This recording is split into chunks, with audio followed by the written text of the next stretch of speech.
안녕하세요. 안나의 백지편지입니다. 대통령 선거로 분주했던 5월이었습니다. 고양시에 있는 호수공원도 꽃 박람회로 바쁜 5월을 보냈습니다. 저도 호수공원 근처에 살다 보니 꽃 박람회가 끝나면 덩달아 1년 중 큰 행사가 끝난 것 같습니다. 안나의 백지편지에서는 고양시에서 살아가는 일상의 이야기를 정해진 형식 없이 백지편지에 때로는 사진을 찍듯, 때로는 일기를 쓰듯, 때로는 친구에게 수다를 떨듯 소개하고 있습니다. 꽃 박람회는 5월 14일에 끝났습니다. 임시 시설물들을 부지런히 채우니 호수공원은 제 모습을 찾고 시민들은 조용한 일상으로 돌아와 산책을 즐기고 자전거를 여유롭게 타고 있는 모습을 볼 수 있습니다. 호수공원 안에 작은 도서관이 있는 것을 모르시는 분들도 계시는데요. 이번 달 백지편지에서는 호수공원 작은 도서관을 소개하면서 얼마 전 그곳에서 느낀 사랑방 분위기를 전하려고 합니다. 몇 년 전 아람누리 소설교실 수업 중에 선생님이 미야모토 테루의 환상의 빛에 관한 이야기를 들려주었어요.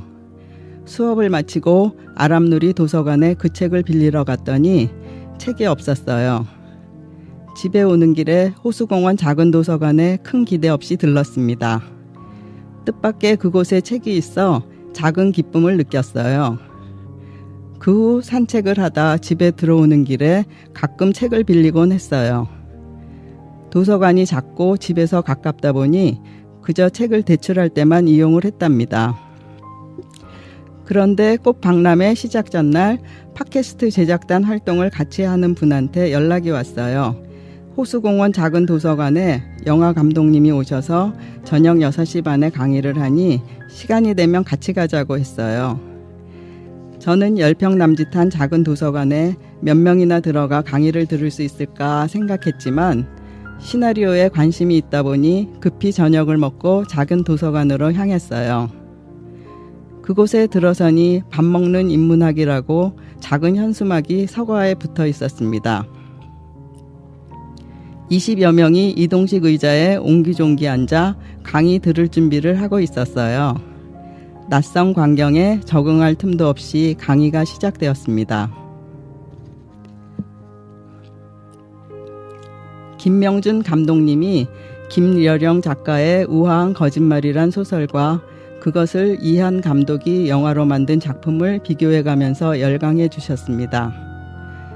소설과 영화는 스토리의 전달 매체인데 서로의 차이점이 무엇인지 이론으로 설명해 주신 다음 소설과 영화 장면을 직접 스크린으로 보여주면서 부분을 자세히 설명해 주셨어요.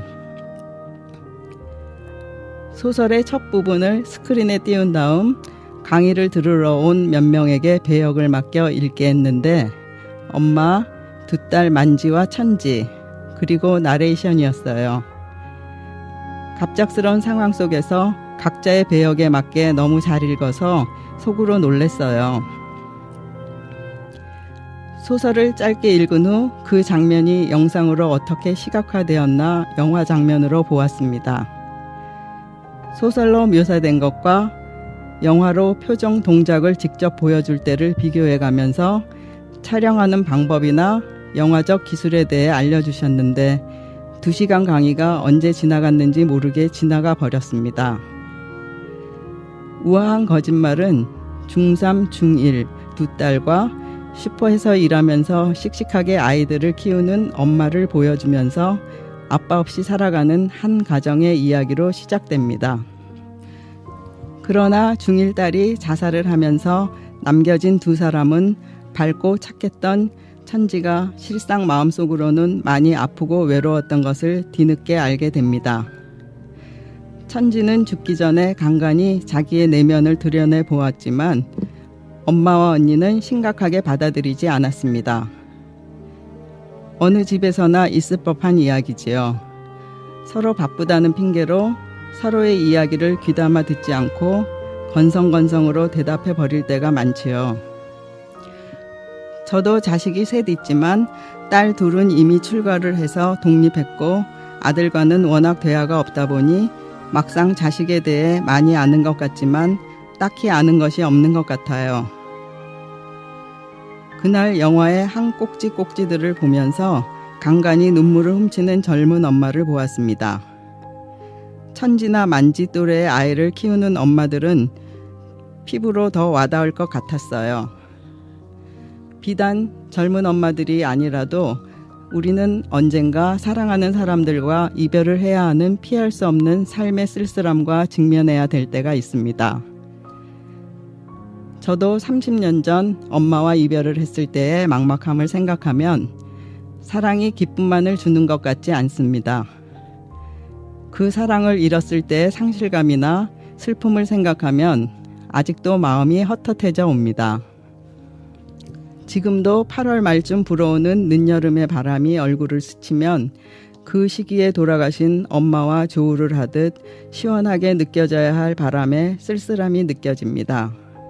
하물며 자식을 먼저 잃게 된다면 그 심정을 어찌 말로 표현할 수 있을까요? 김명준 감독님의 강의가 아쉬움을 남긴 채 끝이 났을 때 사람들이 테이블을 세팅하고 가져온 음식을 하나씩 꺼내기 시작했습니다. 저는 그제서야 왜 밥 먹는 인문학인지 뜻을 알게 되었습니다. 나를 초대한 분은 내가 당황할까봐 자기가 내 것까지 많이 챙겨와서 괜찮다고 해서 얼결에 한 상 가득 채워진 테이블에 앉았습니다. 음식을 나누면서 자기소개를 돌아가면서 하고 감독님과 더 친근한 대화도 나누고 감독님 작품에 관한 이야기도 나누면서 어느새 동네 사랑방 분위기가 되었습니다. 며칠 후 나의 궁금증은 도서관으로 달려가게 했습니다. 책과 영화가 모두 있는 도서관을 검색하니 식사도서관이었어요. 그곳에서 영화를 보고 책은 빌려왔습니다. 감독님께서 영화 보신 후에 책 읽어보세요 하셔서 그렇게 했더니 소설 읽는 내내 생생하게 장면이 떠오르면서 단숨에 읽었습니다.